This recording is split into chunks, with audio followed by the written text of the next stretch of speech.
नमस्ते मित्रांनो, आपण ऐकत आहोत मराठी हृदयस्पर्शी कथा झुंज भाग 10. साऱ्या प्रकारानं मनावर आलेला ताण जायला चांगले 15 दिवस लागले. एके दिवशी बापूंनी विचारलं, सगळ्या मिळून शेंगा किती पोती झाल्या? वाळून 28 पोती भरली. हां, नुसत्या उपट्याची ना? हो. जपान्याची खाती कवा लावायची? एवढा आठवू द्या, जाऊ दे. एवढा आठवडा. बराय. हे बघ, 28तली 8 पोती राहू द्या घरी. बी बेवळा आणि खायला लागतील. 20 पोती गाडी जुपून घ्या बाजारात. सरळ मार्केट यार्डात गाडी न्यायची. पर इतक्यात कशाला बाजार? मी म्हणतोया म्हणून. एका गाडीत एवढी पोती कशी जायची? 2 खेपा कराव्या लागल्या तरी चालतील. पर गाडी बैल कुणाला मागू नका. दिवाळी राहिले 15वड्यावर. चला, सारी पोती तोंड बांधून शिवून घ्या. तो बाजा कुठाय? बोलीव र म्हादू त्याला. असल की परड्यात. अर, जाऊन आण बोलावून. एक एक पोतं नीट लावून मग शिवा. उगी घाई नक. ती पोटभर गणगाट कशाला ठेवलेत? असू द्या, गोरगरीब येते ती जाते ती. दर काय बघितला नाही? त्यात काय बघायचं? त्या नारू सदून गेल्या सोमवारी 240 इकली. काय परवडतं एवढ्यात? साऱ्या गावाच्या शेंगा निघाल्यावर दर येईल 200वर. तवा कळल. दुसऱ्या दिवशी आम्ही कोरेगाव गाठलं. 2 हेलपाटे मारले थेट मार्केट यार्डवर. जाता जाता नीट निवडलेल्या शेंगाचं पोतं पोऱ्याच्या गिरणीत घाण्याखाली टाकलं. तेलाचं डबडं तिथंच ठेवलं. गाडी सोडली वडाखाली. सावलीला बैल गुंतवली. वैरणी टाकल्या. यंदा शेंगेनं चांगलीच साथ दिली होती. थोडे सोडे रुपये 5,500 आले. तेही एक मुठीनं. नुसत्या 100च्या कोऱ्या खट नोटा. हे मार्केट यार्ड हिथं हाय म्हणून बरं हाय. नाहीतर दुकानदारांनी माल पाडूनच मागितला असता. बाजारात 1 पोतं खपायची मारामार. 28 पोती कुठं खपवायची? आज बाजारात खूप उत्साहानं बापू वावरत होते. मला म्हणाले, हनुमा, गाडी त्या भंडारीच्या दुकानापुढं उभी कर. कापड दुकानापुढं. मी आलोच मागणं. अर्ध्या पाऊण तासानं बापू आलेच. जगू, मी, बापू सारीच दुकानात शिरलो. बापूंनी रुक्मिणीसाठी पातळं काढली. पातळ दाखवणाऱ्या पोरानं नुसता ढीग लावला. बापू म्हणाले, बघ, तुझ्या आवडीनं निवड. सुनबाई खुश झाली पाहिजे. आमचं काय, आज हाय न उद्या नाही. तिला जपलं पाहिजे. अर, तिनं तुम्हाला तुरुंगातनं सोडिवलंय. म्हणजे? सांगतो घरी गेल्यावर. एक झक्कास पातळ पीस परकरासाठी कापड निवडलं. साऱ्यांनाच बापूंनी कापडं घेतली. चांगली 1000ची. कापड्याच्या पांढऱ्या धोट बिंडका गाडीत टाकला. बाजाराची पिशवीही आत ठेवली. तसे दादा म्हणाले, गाडी घे गिरणीकडं. तेवढा तेलाचा डबा नीट ठेव. कात्याच्या तुकड्यानं बांध नीट बावकड्याला. हेंदकाळून सांडल बिंडल. त्या पोत्यात पेंड घे. आणि आता येतो जरा पेटतनं जाऊन. दादा सटकले कुठेतरी. रात्री जेवणाच्या आधी बापूंनी खिशातनं एक पुडी काढली. म्हणाले, वळका बघू पोरानो, ह्यात काय हाय? आबिरबुक्का असल. अक्षी बराबर. पण त्यो पंढरीच्या रुक्मिणीचा नव्ह. साक्षात ह्या रुक्मिणीचा आहे. उघडून बघतोय तर रुक्मिणीच्या गळ्यातलं 1.5 तोळ्याचं गंठण. मी काही म्हणायच्या आत बापू म्हणलं, "आर बाबानू, त्या दिवशी रुक्मिणीनं हे मंगळसूत्र घाण ठेवायला दिलं म्हणून मी पोलिसांची मूठ दाबू शकलो. नाहीतर अवघड झालं असतं. गावात 8 आण्याला कुणी थैक म्हणत नाही. कोण देतंय पैसं? सारी आपल्या वाईटावर असल्यावानी. आम्हाला बोलायचं नाही वय मग?" "कशाला बोलू? आर, सुनेच्या गळ्यात आम्ही मंगळसूत्र घालाय का तिच्या गळ्यातनं काढायचं?" लय वाईट वाटलं त्या दिवशी. आर, 15 दिवस झालं सारखं मन म्हणायचं, सुनेचा गळा आपण रिकामा केला. देव आपल्याला रगात पिती फोडल. मन सारखं असंच घोकायचं, सुनबाई घाल ह्यो डाग गळ्यात. किती बी नड पडली तरी ह्यो डाग इथनं मोहरं बाहेर जाता कामा नये. तुमच्यासाठी आज पायातल्या पट्ट्या बी करायला टाकल्यात आणि अंगठी सुदीक. घरातली लक्ष्मी खुश असली की बाहेरची लक्ष्मी चालत येतीया बघा. कापडं चोपडं पसंत हायती बघा. अरे हनुमा, तो मदने मास्तर कुठं आहे?" "मदने नव्हे, मसुगडे." हां, त्योच त्यो. आलाय का नाही? कुठं गेलाय? गावाकडं कुणीतरी आजारी आहे, तिकडं गेल्यात. अजून पत्ता नाही. चांगला माणूस आहे. मागच्या प्रकरणाच्या वेळी असता तर धावून आला असता. अशी माणसं धरायला हवीत. जीवाला जीव देईल पण शब्दाला जागल. खराय, जिगरबाज आहे. नुसता जिगरबाज नाही, हुशार बी आहे. रुक्मिणी, स्वयंपाक तयार आहे ना? होय, ताटं कवाच वाढले ती. शाब्बास. मग हाक कवा मारायची? आल्यापासनं पोरगं दिसलं नाही. बसला असल त्या दिनकर काकाच्यात उतारा काढत. दिवसभर तिथंच असतोय. बोलीवर जगू. रातच्या येळीचं जाऊ नाही म्हणावं. धाकटं आहे ना. माझ्या माघारी तुम्हीच त्यांचा आहे बाप. हायतवर काळजी घ्या. जा. मसुगडे मास्तर आल्यापासून एक हक्काचा दोस्त मिळाल्यासारखं वाटत होतं. दिवसभर शेतात काम करून आलेला कंटाळा मास्तरांच्या सानिध्यात कुठल्या कुठे पळायचा.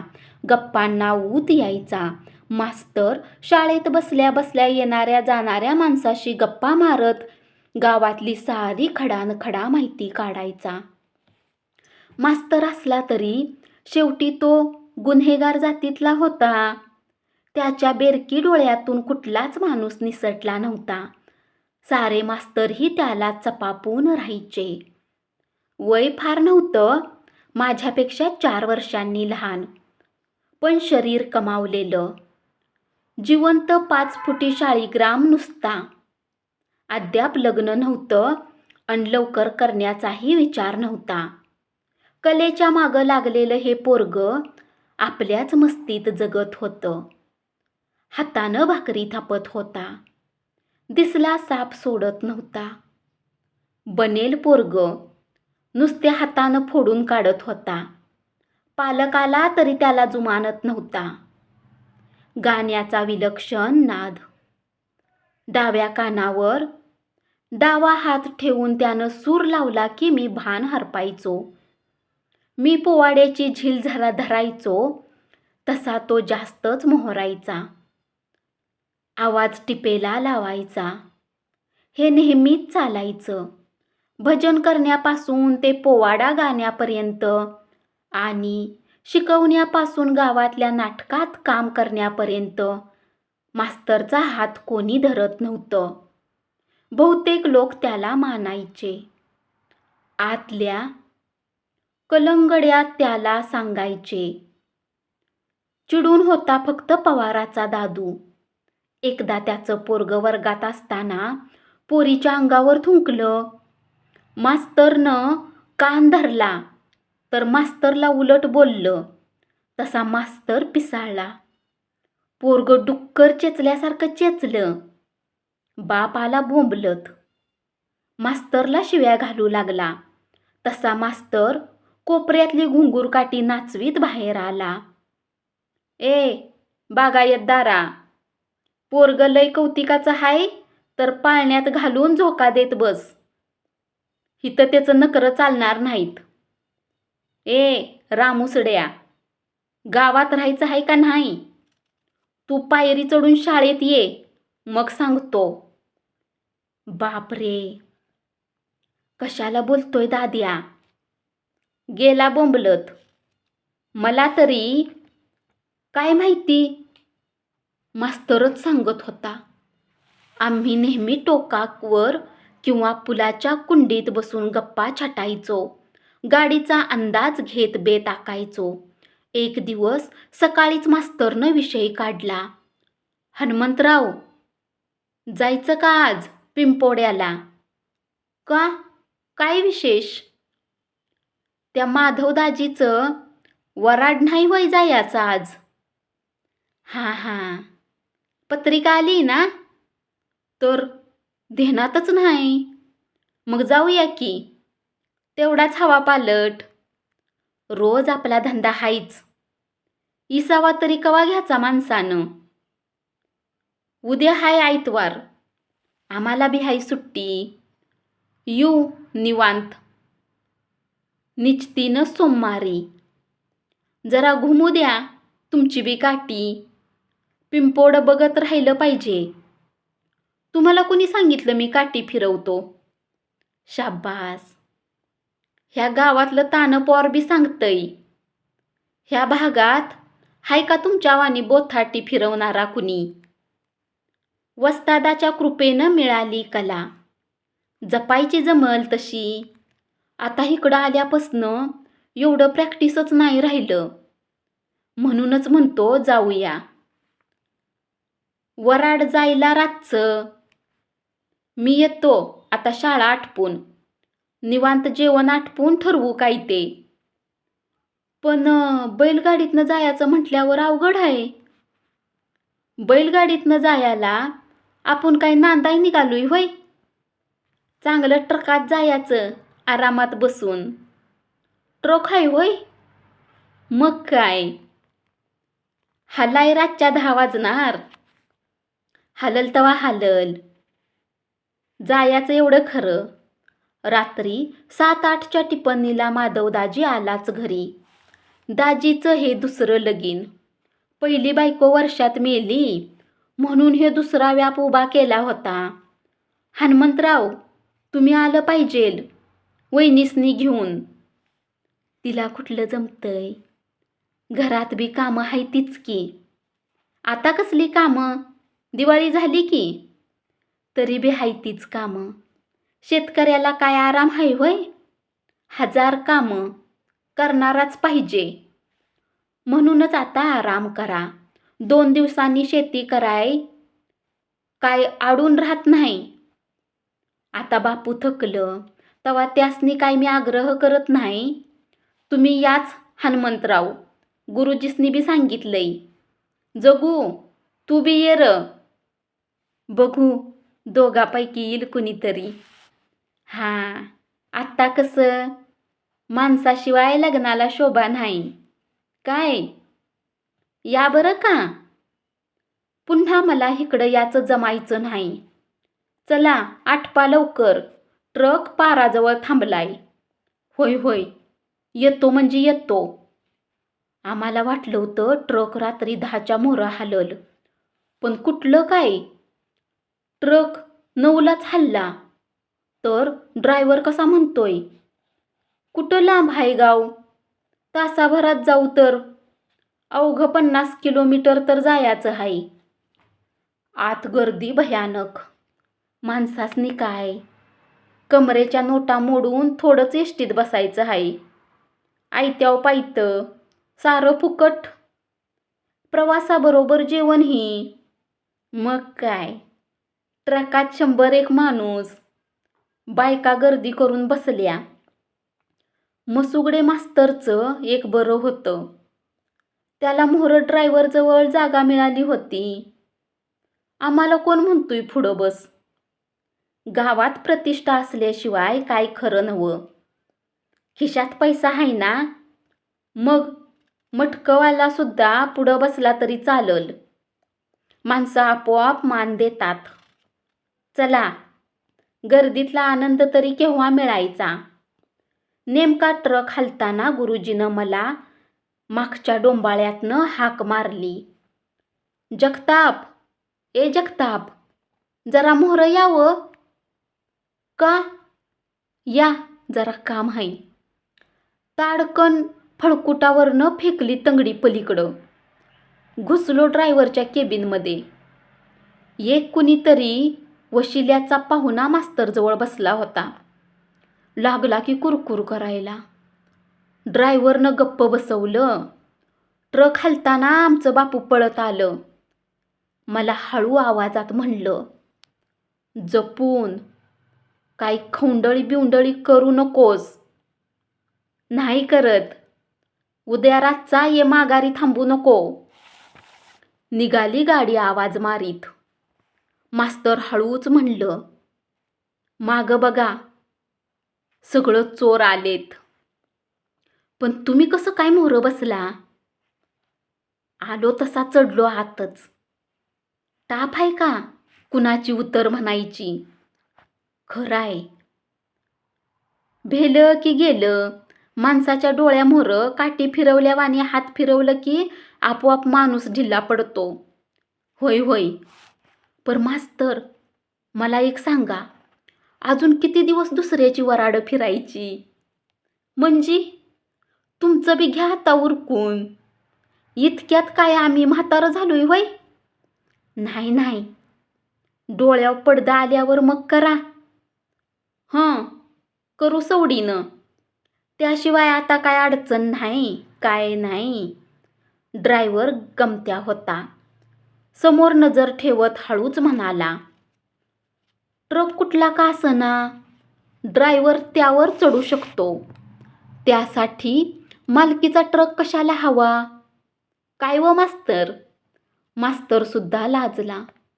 ड्रायव्हर एखादंच असं वाक्य बोलायचा आणि हसवायचा. बहुतेक प्याला असावा.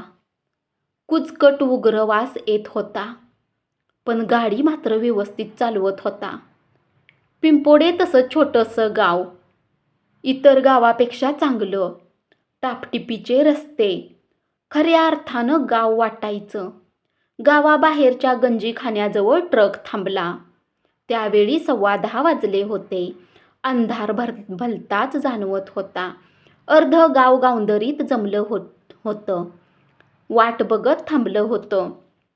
घोडेवाला दिवस मावळायच्या दरम्यानच पोहोचला होता. वाजंत्र्याचा ताफा उभा राहिला. 20-25 वाद्य सणसणून दणाणली. तसं सारं गाव जागं झालं. कानाजवळ फुंकणी वाजवावी तसं टवकारून गावंदरीकडे धावत सुटलं.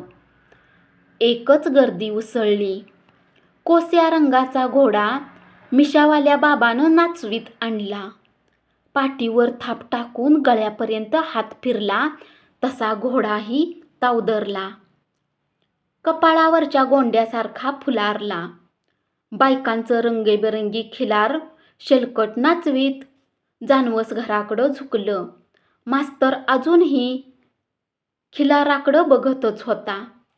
त्याची काळविटाची नजर काहीतरी शोधत होती. मी ढोसत म्हटलं, काय बघताय मास्तर? हेच आपलं.